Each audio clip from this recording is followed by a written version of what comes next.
مولانا محمد واصحاب سیدنا مولانا محمد وبارک وسلم الصلاۃ والسلام علیک یا سیدی یا رسول اللہ وعلی آلک واصحابک یا سیدی یا حبیب اللہ۔ حمد و صلاۃ کے بعد واجب الاحترام قبلہ پیر صاحب مقدس اللہ العالی، معزز محترم محتشم حاضرین و سامعین، اللہ کریم کی توفیق سے، اللہ کے کرم اور اس کی مہربانی سے جمعۃ المبارک کی ان نورانی ببرکت اور پیاری ساعتوں کے اندر اللہ کے گھر میں حاضر ہیں۔ اللہ کی بارگاہ میں حاضری کی توفیق ہمیں نصیب ہو رہی ہے۔ اللہ تعالی ہم سب کی حاضری کو اپنی بارگاہ کے اندر قبول و منظور فرمائے۔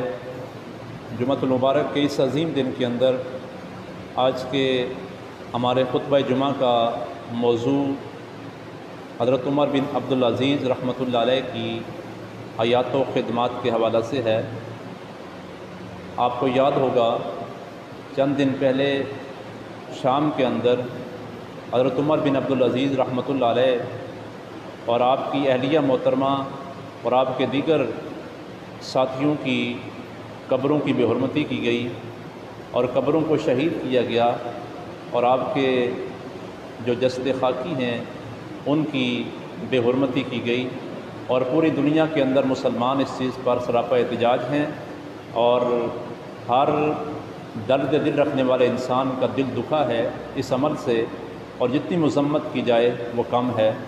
تو آج ہم حضرت عمر بن عبدالعزیز رحمۃ اللہ علیہ کی حیات کے حوالہ سے چند روشن پہلو وہ عرض کرنے کی کوشش کرتے ہیں، اور تاکہ ہم یہ جان سکیں کہ آپ کس پائے کی شخصیت تھے اور آپ کا مقام کیا تھا، مرتبہ کیا تھا، اور آپ نے اسلام کے لیے، احیاء سنت کے لیے کس قدر عظیم کارہائے نمایاں سر انجام دیے ہیں، اور آپ کوئی عام اور معمولی شخصیت نہیں تھے۔ اور یاد رکھیں حضرت عمر بن عبدالعزیز رحمۃ اللہ علیہ، آپ کا ذکر خیر کرنا، آپ کے تذکرے کرنا، آپ کے محاسن کو بیان کرنا، آپ کے اوصاف کو بیان کرنا، آپ کی دور خلافت کی جو خصوصیات ہیں ان کو بیان کرنا، جہاں ہمارے لیے رہنمائی کا کام اور ہماری زندگی کا لائحہ عمل متعین کرنے کے لیے رہنما ہیں، وہیں پر اس پر میں آپ کے سامنے امام احمد بن حنبل رحمۃ اللہ علیہ کا ایک بڑا ایمان افروز جملہ اور فرمان آپ کے سامنے عرض کر دوں اپنے سامعین کے لیے۔ امام احمد بن حنبل رحمۃ اللہ علیہ، جن کے نام سے کون واقف نہیں ہے، آپ فرماتے ہیں کہ جو شخص حضرت عمر بن عبدالعزیز رحمۃ اللہ علیہ کی تعریف و ثنا کرتا ہے، ان سے محبت کرتا ہے، ان کے محاسن کو بیان کرتا ہے، ان کے اوصاف کو بیان کرتا ہے، ان کے تذکرے کرتا ہے، تو فرماتے ہیں کہ انشاءاللہ اس شخص کا خاتمہ ایمان پر ہوگا۔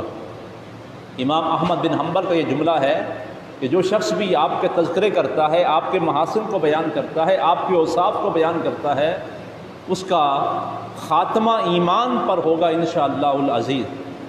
تو عمر بن عبدالعزیز رحمۃ اللہ علیہ کون ہیں؟ آپ تابعی ہیں، اور جن کے دور خلافت کے اندر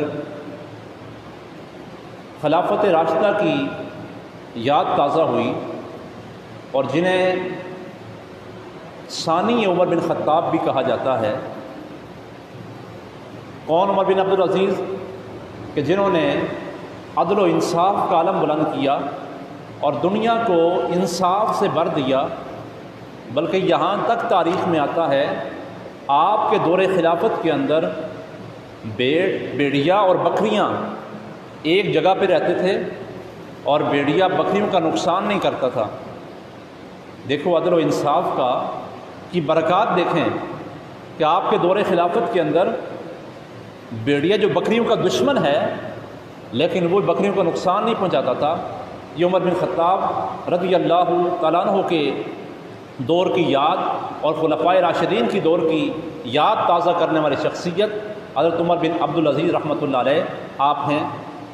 آپ کی رگوں کے اندر خون فاروقی شامل تھا۔ وہ کیسے؟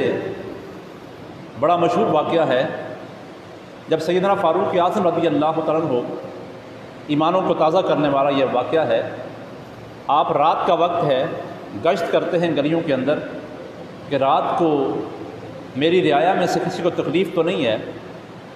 آپ جب ایک مکان کے پاس سے گزر رہے تھے تو ایک مکان کے اندر سے آواز آتی ہے، ایک بوڑھی ماں اپنی بیٹی سے کہہ رہی ہے کہ بیٹی دودھ میں پانی ملا دو۔ تو بیٹی نے کہا کہ اماں جان، امیر المومنین نے منع کیا ہے کہ دودھ میں پانی نہیں ملانا۔ تو ماں نے کہا کہ امیر المومنین کب دیکھ رہے ہیں؟ بیٹی نے کہا کہ میں ایسا نہیں کر سکتی، امیر المومنین کے سامنے تو ان کی اطاعت کریں اور ان کی عدم موجودگی میں ان کے حکم کی خلاف ورزی کریں۔ اور یہ بھی روایت میں آتا ہے کہ بیٹی نے کہا اگر امیر المومنین نہیں دیکھ رہے تو ان کا خدا تو دیکھ رہا ہے، لہٰذا میں پانی نہیں ملاؤں گی۔ بیٹی نے پانی نہیں ملایا۔ فاروق اعظم رضی اللہ تعالیٰ عنہ کے دل میں اس بیٹی کا وہ جملہ اثر کر گیا، گر کر گیا۔ واپس چلے جاتے ہیں۔ جب واپس گئے تو صبح ہوتی ہے، تو صبح آپ نے اس گھر کا پتہ معلوم کیا۔ جب معلوم کیا گیا تو بتایا گیا کہ اس گھر کے اندر رہنے والی ایک بیوہ خاتون ہے اور اس کی ایک یتیم بچی ہے، اس گھر میں رہ رہی ہیں۔ تو فاروق اعظم رضی اللہ تعالیٰ عنہ نے اپنے صاحبزادوں کو بلایا اور ان سے مشورہ کیا کہ تم میں سے کون شادی کرنا چاہے گا، اور پھر آپ نے اس بچی کا رشتہ مانگا اور آپ کے صاحبزادے جن کا نام ہے حضرت عاصم رضی اللہ تعالیٰ عنہ تیار ہوئے کہ میں شادی کے لیے تیار ہوں۔ آپ نے اسی بچی کا نکاح اپنے صاحبزادے حضرت عاصم کے ساتھ کیا، اور پھر دیکھیں جب آپ کے صاحبزادے کا نکاح ہوا، اس نیک سیرت اور پاکیزہ سیرت والی عورت کے ساتھ پھر جو ان کے بطن سے ایک بیٹی پیدا ہوتی ہے جو فاروق اعظم رضی اللہ تعالیٰ کی پوتی بنتی ہے، اور پھر اس بیٹی سے پیدا ہونے والی شخصیت کا نام عمر بن عبدالعزیز ہے رحمۃ اللہ علیہ۔ یہ سیدنا فاروق اعظم رضی اللہ تعالیٰ کی پوتی کے صاحبزادے ہیں جن کی رگوں کے اندر خون فاروقی شامل تھا، اور پھر سیدنا فاروق اعظم رضی اللہ تعالیٰ کی اس حوالہ سے بشارت بھی ہے۔ اور میں یہاں پہ یہ عرض کر دوں، جہاں عمر بن عبدالعزیز رحمۃ اللہ علیہ کے حوالہ سے سیدنا فاروق اعظم کی بشارت ہے، وہیں پر امام الانبیاء تاجدار کائنات صلی اللہ علیہ وسلم کی بشارت بھی علماء نے اپنی تصانیف کے اندر نقل فرمائی ہے۔ پہلے میں آپ کے سامنے حضرت عمر فاروق رضی اللہ عنہ کی بشارت عرض کرتا ہوں۔ آپ کی بشارت حضرت عمر بن عبدالعزیز رحمۃ اللہ کے بارے میں آپ نے یہ دی تھی کہ میری اولاد میں ایک ایسا جوان ہوگا کہ جو ساری زمین کو عدل سے بھر دے گا اور اس کے چہرے پر داغ ہوگا۔ کاش کہ مجھے وہ وقت دیکھنا نصیب ہو جائے کہ جب میری اولاد میں سے ایک ایسا جوان ہوگا کہ جو پوری روئے زمین کو، پوری دنیا کو عدل و انصاف سے بھر دے گا۔ پھر آپ کے صاحبزادے انتظار کرتے رہے کہ آپ کی بشارت کس کے لیے ہے، اور آپ کی اولاد میں سے کون خوش نصیب ایسا ہوگا کہ جو پوری روئے زمین کو عدل و انصاف سے بھر دے گا، ظلم کا خاتمہ کر دے گا۔ پھر وقت گزرتا رہا، حالات بدلتے رہے، پھر وہ وقت آیا کہ سیدنا فاروق اعظم رضی اللہ تعالیٰ عنہ کی اولاد میں سے حضرت عمر بن عبدالعزیز رحمۃ اللہ علیہ کی پیدائش ہوتی ہے، اور آپ پوری دنیا کے اوپر عدل و انصاف کا علم بلند کرتے ہیں اور دنیا کو انصاف سے آپ بھر دیتے ہیں۔ کوئی عام شخصیت نہیں ہے، اور آپ کے بارے میں بڑی دلچسپ روایت آپ کے سامنے عرض کروں جس کو علماء نے نقل کیا ہے کہ خود سرکار دو عالم صلی اللہ علیہ وسلم نے بھی حضرت عمر بن عبدالعزیز رحمۃ اللہ علیہ کے بارے میں بشارت دی تھی، جس کو امام بہقی رحمۃ اللہ علیہ نے دلائل نبوت کے اندر بھی نقل کیا ہے۔ وہ یوں واقعہ ہے، بڑا دلچسپ واقعہ ہے آپ کی سماعتوں کی نظر۔ حضرت عمر بن عبدالعزیز رحمۃ اللہ علیہ مکہ جا رہے تھے، راستے میں ایک اژدہا ملتا ہے، ایک بڑا سانپ ملا، وہ زمین پر مرا ہوا پڑا ہوا ہے۔ حضرت عمر بن عبدالعزیز رحمۃ اللہ علیہ نے اس سانپ کے لیے گڑھا کھدوایا، اور گڑھا کھدوانے کے بعد اس کو زمین کے اندر دفن کر دیا۔ جب آپ نے اس کو زمین میں دفن کیا تو ایک آواز آئی۔ آواز کیا تھی کہ بہت شکریہ آپ کا، آپ نے یہ کام کیا، اللہ تعالیٰ سرک پر رحم کرے۔ یہ آواز آئی، غیبی آواز تھی، اللہ تعالیٰ سرک پر رحم کرے۔ حضرت عمر بن عبدالعزیز رحمۃ اللہ علیہ حیران ہوتے ہیں، اور حیران ہو کر آپ نے پوچھا یہ سرک کون ہے اور آپ کون ہیں؟ تو اس نے کہا کہ میں جن ہوں، اور جس کو آپ نے دفن کیا اس کا نام سرک ہے، اور وہ بھی جن ہے، اور ہم دونوں حضور نبی کریم صلی اللہ علیہ وسلم کی خدمت میں رہا کرتے تھے۔ تو سرکار دو عالم صلی اللہ علیہ وسلم نے فرمایا تھا کہ سرک کو کہ تم مکہ کے راستے میں فوت ہوگا اور تجھے دفن کرنے کا موقع میری امت کے افضل ترین انسان کو ملے گا۔ اور وہ افضل ترین انسان کون تھا؟ حضرت عمر بن عبدالعزیز رحمۃ اللہ علیہ تھے، جن کے بارے میں سرکار نے بشارت دی تھی کہ افضل ترین انسان تجھے دفن کرے گا مکہ کے راستے کے اندر، اور یہ کام ہوا۔ اور اس کو امام بہقی نے بھی اور دیگر مفسرین اور محدثین نے اس کو نقل کیا ہے۔ حضرت عمر بن عبدالعزیز رحمۃ اللہ علیہ جب خلافت کے منصب پر آپ فائز ہوتے ہیں تو آپ نے مدت خلافت کے اندر خلافت راشدہ کی یاد تازہ کی، اور اپنی ذات سے آپ نے اصلاح کو شروع کیا۔ سب سے پہلے جب آپ خلافت پر فائز ہوتے ہیں، اس منصب پہ فائز ہوتے ہیں، تو آپ کے لیے لاہ و لشکر اور سواریاں پیش کی گئی، لیکن آپ نے وہ تمام کی تمام سواریاں واپس کر دی اور فرمایا کہ سب بیت المال میں جمع کر دو، میرے لیے وہی سواری ہوگی اور میں اسی پر سوار ہوں گا جو پہلے میرے پاس موجود تھی۔ تمام پروٹوکول، تمام لاہ و لشکر، تمام سواریاں آپ نے واپس کر دی، اور جتنا مال آپ کے پاس موجود تھا آپ نے تمام کا تمام مال اپنی ذات کے لیے، اپنے خاندان کے لیے باقی نہیں رکھا، بلکہ سارے کا سارا مال بیت المال کے اندر جمع کر دیا۔ اپنی ذات سے آپ نے اصلاح کو شروع کیا، اور پھر اس کے بعد اپنے گھر پر آپ نے نظر کی، اور اپنی اہلیہ محترمہ سے آپ نے فرمایا کہ جو تیرے پاس زیور ہے وہ سارے کا سارا زیور، اگر تو میرے پاس رہنا چاہتی ہے تو وہ سارے کا سارا زیور بیت المال میں جمع کروا دے۔ اور پھر اہلیہ محترمہ نے بھی آپ کی بات پر لبیک کہتے ہوئے وہ سارے کا سارا مال اور زیور بیت المال میں جمع کر دیا۔ اور اس کے بعد آپ نے اپنے خاندان کی طرف توجہ کی، چونکہ یہ خاندان پہلے سے حکومت کر رہا تھا، بنو امیہ میں سے آپ تھے، تو خلافت اور حکومت پہلے ہی آپ کے خاندان میں تھی۔ آپ کے خاندان کے افراد نے بہت سا مال جمع کیا ہوا تھا، اور کچھ مال غصب شدہ بھی موجود تھا۔ آپ نے اپنے خاندان کے اندر اعلان کیا اور لوگوں میں اعلان کر دیا کہ جتنا غصب شدہ مال ہے وہ سب گیا ہے، وہ سارے لوگ آ کے اپنا غصب شدہ مال واپس لے جائیں، اور لوگ جن کے پاس مال غصب شدہ ہے وہ سارے کا سارا مال بیت المال کے اندر جمع کروا دیں۔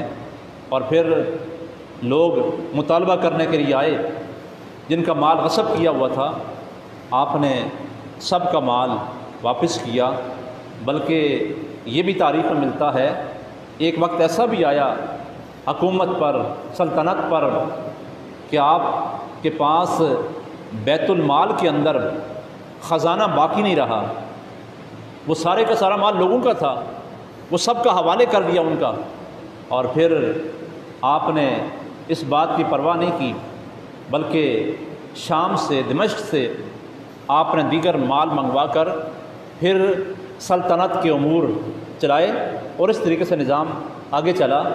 اور پھر وہ وقت بھی زمانے نے دیکھا، آپ نے عدل و انصاف کا علم بلند کیا، ظلم کا خاتمہ کرنے کے لیے دن رات محنت کی، کوشش کی۔ وہ وقت بھی آیا کہ تاریخ میں آتا ہے آپ کے دور خلافت کے اندر اتنا انصاف عام ہو گیا، عدل عام ہو گیا، اور ہر ایک انسان تک اس کا حق منصفانہ انداز کے اندر پہنچنا شروع ہو گیا۔ پھر وہ وقت بھی آیا کہ زکوٰۃ لینے والے زکوٰۃ لے کے آ رہے تھے، صدقہ دینے والے دینے کے لیے آ رہے تھے، لیکن کوئی صدقہ لینے والا موجود نہیں تھا، کوئی زکوٰۃ لینے والا موجود نہیں تھا۔ ایسا وقت بھی آیا ہے آپ کے دور خلافت کے اندر، تو آپ کوئی عام شخصیت نہیں تھے۔ شام کے اندر آپ کے مزار کی بے حرمتی کی گئی، آپ کے مزار مقدس کو شہید کیا گیا، اور اس فعل کی جتنی مذمت کی جائے وہ کم ہے۔ لیکن احتجاج کا ایک انداز یہ بھی ہے کہ ہم آپ کی سیرت کو پڑھیں، آپ کے کردار کو پڑھیں، آپ کی روشن تعلیمات کا مطالعہ کریں، اور آپ کے دور خلافت کے اندر ہونے والے جو کارہائے نمایاں ہیں ان کو پڑھ کر اپنی اس انداز کے اندر بھی ہم ان کو خراج تحسین پیش کریں، اور آپ کی سیرت مطہرہ پر عمل کرنے کی ہم کوشش کریں۔ اور پھر عدل و انصاف کا آپ کے دور خلافت کے اندر اس قدر دور دورہ تھا، آپ نے سنت فاروقی کو عمل میں لاتے ہوئے اسی نہج پر اور نبوت کے طریق پر اپنے خلافت کے امور کو چلایا کہ ہر شخص تک اس کا حق اور انصاف اس کی دہلیز تک پہنچا ہے۔ بلکہ ایک مرتبہ فارس کے گورنر نے آپ کو خط لکھا، اور اس میں یہ لکھا تھا کہ ہمارے یہاں اتنی خوشحالی ہو گئی ہے، اتنی خوشحالی ہو گئی ہے کہ کوئی صدقہ لینے والا نہیں ہے، اور خدشہ ہے اس بات کا کہ لوگ اتنے خوشحال ہو گئے ہیں کہ یہ لوگ تکبر کے اندر مبتلا ہو جائیں گے۔ حضرت عمر بن عبدالعزیز رحمۃ اللہ علیہ نے اس خط کے جواب میں واپس لکھ کر بھیجا اور فرمایا کہ تم یہ تو کہتے ہو خوشحالی کی وجہ سے لوگ تکبر کے اندر مبتلا ہو جائیں گے، خدشہ ہے اس بات کا، تو تم لوگوں کو اللہ کا شکریہ ادا کرنے کا درس کیوں نہیں دیتے؟ لوگ اللہ کی نعمتیں استعمال کر کے اللہ کا شکریہ ادا کریں، تم یہ درس کیوں نہیں دیتے؟ اور یہ شکایت کر رہے ہو کہ لوگ خوشحال ہو گئے، تکبر کے اندر مبتلا ہو جائیں گے، تو تم لوگوں کو شکریہ کا درس دینے کا آغاز کر دو۔ یہ تھا آپ کے دور خلافت کا سنہری اصول۔ اور ایک واقعہ ملتا ہے آپ کی دور خلافت کے اندر، الشام بن عبد الملک کے بارے میں۔ ایک عیسائی نے اس کے خلاف دعویٰ کر دیا، کچھ جھگڑا ہوا، کچھ معاملہ ہوا، عیسائی نے عبد الملک کے بیٹے ہشام کے بارے میں دعویٰ کیا، عدالت لگ گئی۔ عدالت کے روبرو ایک طرف بادشاہ کا بیٹا ہے اور ایک طرف ایک عیسائی ہے، آپ نے دونوں کو سامنے کھڑا کر دیا۔ عیسائی کا بیٹا بھی کھڑا ہے اور بادشاہ کا بیٹا بھی کھڑا ہے، دونوں سامنے کھڑے ہیں، اور ہشام بن عبد الملک نے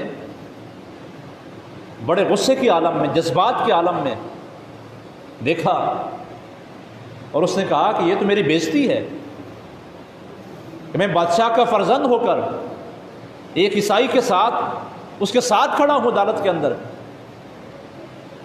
حضرت عمر بن عبدالعزیز رحمۃ اللہ علیہ نے آپ نے فرمایا خبردار، شریعت مصطفیٰ کی یہ شان ہے، شریعت حقہ کی یہ شان ہے کہ بادشاہ کا بیٹا نصرانی کے ساتھ عدالت میں کھڑا ہوگا۔ یہ تھا عمر بن عبدالعزیز رحمۃ اللہ کا دور خلافت۔ جبکہ آج امیر کے لیے قانون اور ہے، غریب کے لیے قانون اور ہے، بادشاہ کے لیے اور ہے، فقیر کے لیے اور ہے۔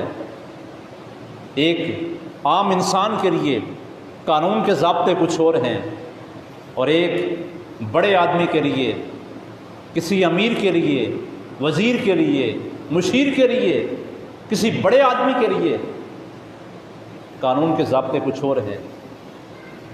لیکن عمر بن عبدالعزیز رحمۃ اللہ علیہ کا دور خلافت ہر لحاظ سے ایک پاکیزہ دور تھا، ایک مثالی دور تھا۔ آپ کی زندگی کے اندر بے شمار پہلو ہیں، روشن پہلو آپ کی زندگی کے۔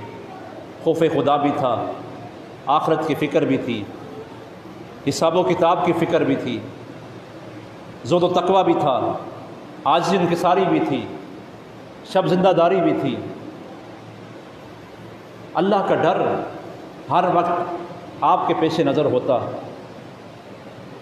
عید کا روز ہے، مشہور واقعہ ہے، آپ کی بیٹی آپ کے پاس آتی ہے، عید کے کپڑے نہیں ہیں، کپڑوں کا مطالبہ کرتی ہے۔ آپ کے پاس بیٹی کو کپڑے لے کر دینے کے لیے کوئی پیسہ نہیں ہے۔ آپ غور کریں، تصور میں لائیں آج کا دور اور اس دور کو۔ وقت کے حاکم ہیں، لیکن بیٹی کو کپڑے لے کر دینے کے لیے پیسہ نہیں ہے۔ اپنے خزانچی سے کہا کہ مجھے 1 ماہ کی تنخواہ ایڈوانس میں دے دو تاکہ میں اپنی بچی کے لیے عید پر کپڑے خرید سکوں۔ اب وہ خزانچی بھی تو عمر بن عبدالعزیز کے دور کے تھے، ان کے اندر بھی خدا کا خوف تھا۔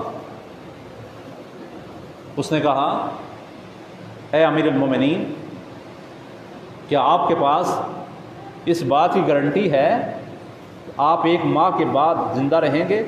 1 ماہ تک زندہ رہیں گے؟ اگر 1 ماہ کی تنخواہ آپ ایڈوانس میں لے رہے ہیں تو آپ زندہ رہیں گے 1 ماہ تک؟ آپ کی آنکھوں سے آنسو جاری ہو گئے، رونا شروع کر دیا، اور پیسے لیے بغیر واپس گھر میں آ گئے۔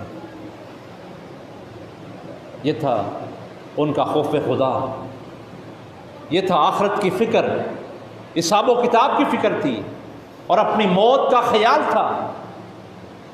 جبکہ آج، اور پھر میں اپنے جوانوں کے لیے عرض کروں، اپنی نوجوان نسل کے لیے عرض کروں، حضرت عمر بن عبدالعزیز رحمۃ اللہ کی شخصیت نوجوانوں کے لیے ایک آئیڈیل کردار ہے، ایک مثال ہے، ایک نمونہ ہے۔ جب آپ خلافت کے منصب پہ فائز ہوتے ہیں تو آپ کی عمر تقریباً 37 سال ہے، اور جب آپ کا وصال ہوتا ہے تو آپ کی عمر تقریباً 39 سال یا 40 سال ہے۔ 2 سال اور 5 ماہ آپ نے خلافت کی ہے، حکومت کی ہے، لیکن خلفائے راشدین کی یاد تازہ کی ہے، خلافت راشدہ کی یاد تازہ کی ہے۔ جوانی کے عالم میں آپ نے پوری دنیا کے اندر ایک انقلاب برپا کیا ہے، وہ بھی تو جوان تھے۔ اور ایک روایت جوانوں کے لیے جو سیدنا عمر بن عبدالعزیز رحمۃ اللہ علیہ نے عبداللہ بن عمر سے نقل کی ہے، آج کا جوان جس کی جوانی فضول کاموں کے اندر گزر رہی ہے، آج کا جوان جو اپنے اسلاف کی تاریخ بھول گیا ہے، آج کا جوان جس نے اپنے اسلاف کو پڑھنا، ان کی تعلیمات پر عمل کرنا چھوڑ دیا ہے، آج کا جوان مکمل طور پر مغرب کے راستے پر چل رہا ہے۔ لیکن ایک طرف یہ جوان بھی ہے جس کا نام تاریخ اور زمانہ عمر بن عبدالعزیز کے نام سے جانتا ہے۔ اس جوان کی جوانی بھی جوانوں کے لیے مشعل راہ ہے۔ آج کا جوان بے روی کا شکار ہے، آج کا جوان خدا کی یاد سے غافل ہے، آج کا جوان تلاوت قرآن سے دور ہے۔ اور ایک وہ جوان بھی تھا، آج کا جوان جس کا ہاتھ ظلم کے لیے اٹھ رہا ہے، ناانصافی کے لیے اٹھ رہا ہے، زیادتی کے لیے اٹھ رہا ہے، لیکن وہ جوان جس نے پوری دنیا کو عدل و انصاف کے ساتھ بھر دیا اور ظلم کا خاتمہ کر دیا۔ آپ حضور کا ایک فرمان نقل کرتے ہیں، اگر جوانوں کے ذہنوں کے اندر یہ باتیں بیٹھ جائیں، آپ نے فرمایا کہ حضور نبی کریم صلی اللہ علیہ وسلم نے ارشاد فرمایا کہ بے شک اللہ تعالیٰ اس جوان سے محبت کرتا ہے جس جوان کی جوانی اللہ کی عبادت کے اندر گزرتی ہے، جس جوان کی جوانی اللہ کی یاد میں بسر ہوتی ہے، اللہ کی محبت میں گزرتی ہے، اللہ کی عبادت میں گزرتی ہے، اس جوان سے اللہ کریم پیار کرتا ہے، اللہ کریم محبت فرماتا ہے۔ لیکن آج عجیب ماحول ہے، جوان تلاوت قرآن کو چھوڑ چکا ہے، اللہ کے ذکر کو چھوڑ چکا ہے، اللہ کی بارگاہ میں سجدہ ریز ہونے کو چھوڑ چکا ہے، درود پاک پڑھنے کو چھوڑ چکا ہے۔ ایک کل کا واقعہ میں آپ کے سامنے عرض کروں، افسوس بھی ہوتا ہے، اور ایسے کئی جوان ہیں۔ کل ایک دکان پہ میں گیا، وہاں سے کچھ تحریریں تھیں، ان کی پرنٹ نکلوانے تھے، اور میں ان کے لیے گیا، اور وہ دکان کا مالک وہ کام کر رہا تھا، تو ایک جوان اس کی دکان پہ آیا اور اس نے آ کے اسے کہا کہ میرے پاس ایک میموری کارڈ ہے اور میں تیرے حوالے کرتا ہوں، اور اس کے اندر مجھے مکمل طور پر گانے بھر کے دے۔ ایسے جوان بھی ہیں جن کی سوچ اس مشکل وقت کے اندر بھی تبدیل نہیں ہوئی ہے۔ کرونا وائرس کی صورت میں پوری دنیا متاثر ہے، ایک پریشانی ہے، بے شک وہ کچھ بھی ہے، متضاد باتیں، خدشات ہیں، لیکن ایک ٹینشن تو ہے، پریشانی تو ہے، بے چینی تو ہے۔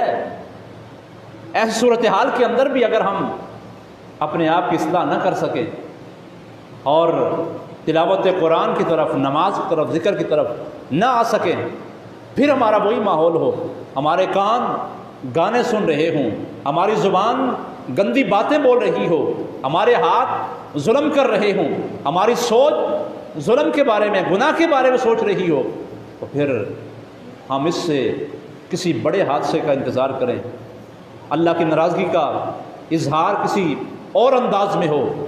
اللہ کی بارگاہ میں اس وقت سے پہلے توبہ طائب ہونا چاہیے۔ حضرت عمر بن عبدالعزیز رحمۃ اللہ علیہ،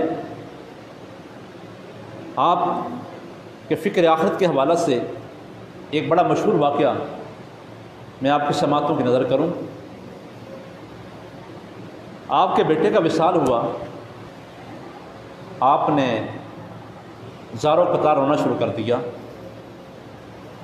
کسی نے آپ سے پوچھا کہ حضرت آپ تو اللہ کی رضا کا درس دینے والے تھے کہ اللہ کی رضا پر راضی رہنا چاہیے، اور بیٹے کے وصال پر آپ خود ہی رو رہے ہیں۔ تو آپ نے جملہ کہا، بڑا ایمان افروز اور فکر آخرت پر معمور یہ جملہ ہے۔ آپ نے فرمایا کہ میں اپنے بیٹے کی جدائی پر نہیں رو رہا، اپنے بیٹے کے وصال پر مجھے کوئی غم نہیں ہے، میں اللہ کی رضا پر راضی ہوں۔ اگر اللہ کی مرضی ایسے تھی تو میں اس کی مرضی پر راضی ہوں۔ پھر حضرت آپ کے رونے کا سبب کیا ہے؟ آپ کیوں رو رہے ہیں؟ آپ نے فرمایا بیٹے کا وصال ہوا تو مجھے اپنی موت کی یاد نے رلا دیا کہ آج ملک الموت میرے گھر میں آیا اور میرے گھر سے آ کے میرے بیٹے کی روح قبض کر کے لے گیا۔ ایک وقت مجھ پہ بھی آنے والا ہے کہ ملک الموت میرے گھر میں آئے گا اور میری روح قبض کر کے لے جائے گا۔ مجھے بیٹے کی جدائی نے غم میں نہیں رلایا بلکہ اپنی موت کی یاد نے مجھے رلایا ہے۔ یہ تھا کردار، یہ تھی سیرت سیدنا عمر بن عبدالعزیز رحمۃ اللہ علیہ کی۔ اور جب آپ کا وصال ہوتا ہے تو آپ کا وصال آپ کے خادم نے آپ کو زہر دیا اور اس زہر کی وجہ سے آپ کا وصال ہوتا ہے۔ جب زہر کا اثر ہوا، دیکھیں عفو درگزر کی اعلیٰ ترین مثال، ہم برداشت نہیں کرتے، ہم کسی کو معاف نہیں کرتے، ظلم کرنے والے کو، زیادتی کرنے والے کو، ناانصافی کرنے والے کو بھی، اور اپنی ذات کے لیے انتقام نہ لیا۔ اس ہستی کا نام عمر بن عبدالعزیز رحمۃ اللہ علیہ۔ آپ کا وصال ہوتا ہے زہر کی وجہ سے، آپ کو معلوم ہو گیا کہ مجھے زہر کس نے دیا ہے۔ اس خادم کو بلایا، تنہائی کے اندر بلایا اور بلا کے کہا تو نے مجھے زہر دیا ہے؟ اس نے کہا کہ ہاں۔ پوچھا کیوں دیا ہے اور میری جان کے عوض کتنے پیسے لیے ہیں؟ اس نے کہا کہ 10,000 دینار لیے ہیں۔ فرمایا وہ لے کے آ۔ جب 10,000 دینار وہ لے کے آیا، آپ نے وہ سارے پیسے بیت المال میں جمع کر دیے اور اس سے کہا کہ اب بھاگ جا، کہیں ایسا نہ ہو جب میں مر جاؤں تو میرے مرنے کے بعد لوگ تجھے پکڑ کر تکلیف پہنچائیں، لہذا یہاں سے بھاگ جا۔ اپنے قاتل کو بھی معاف کرنے والے کا نام عمر بن عبدالعزیز ہے۔ جان کے دشمن کو معاف کرنے والے کا نام عمر بن عبدالعزیز ہے۔ آپ کی سیرت کے اندر بے شمار روشن پہلو ہیں جو ہماری دنیا سنوار سکتے ہیں، ہمارے گھر کے ماحول کو بہتر کر سکتے ہیں، ہمارے خاندان کے ماحول کو بہتر کر سکتے ہیں، ہمارے معاشرے کو امن و سکون کا گہوارہ بنا سکتے ہیں۔ لیکن افسوس کہ ہم نے ان مشاہیر امت کو پڑھنا چھوڑ دیا، ہم نے اپنے اسلاف کی تاریخ کو بلا دیا، ہمارے جوان، ہمارے بزرگ، ہم نے ان کے کردار کو پڑھا نہیں ہے، ان کی سیرت کو پڑھا نہیں ہے۔ اور جو ہمارے حکمران تھے انہوں نے بھی ایسی تاریخ کو پڑھا نہیں ہے۔ جب آپ کسی سے بیعت لیتے وقت آپ یہ اعلان کرتے، اے مجھ سے بیعت کرنے والے، جب تک میں اللہ اور اس کے رسول کی اطاعت کروں تم میری اطاعت کرنا، اور جب میں اللہ کی اطاعت اور اللہ کے رسول کی نافرمانی کروں تو تم پر میری بیعت اور میری اطاعت لازم نہیں ہے۔ اور روایت بھی ہے کہ لا طاعۃ لمعصیۃ اللہ، اللہ کی نافرمانی میں کسی کی اطاعت نہیں ہے۔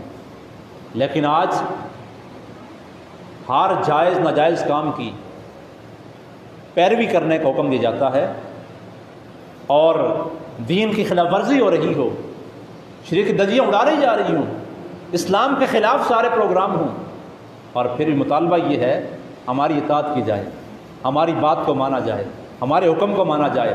لیکن حضرت عمر بن عبدالعزیز وقت کے حاکم، آپ کا اعلان یہ تھا پوری رعایا کے لیے، پوری عوام کے لیے، کہ میری اطاعت اس وقت تک کرنا تم جب تک میں اللہ کی اطاعت کرتا رہوں، اللہ کے رسول کی اطاعت کرتا رہوں، اور جب میں اللہ کی اطاعت، اللہ کے رسول کی اطاعت سے ہٹ جاؤں، نافرمانی کروں، تو تم پر میری اطاعت اور فرمانبرداری لازم نہیں ہے۔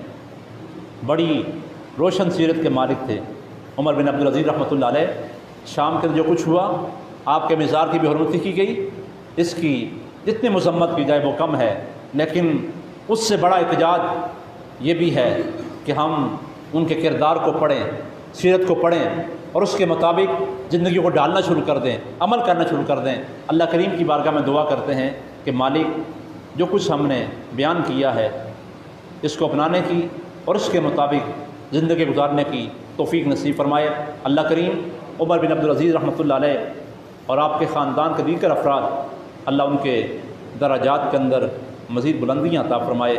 وآخر دعوانا ان الحمد للہ رب العالمین۔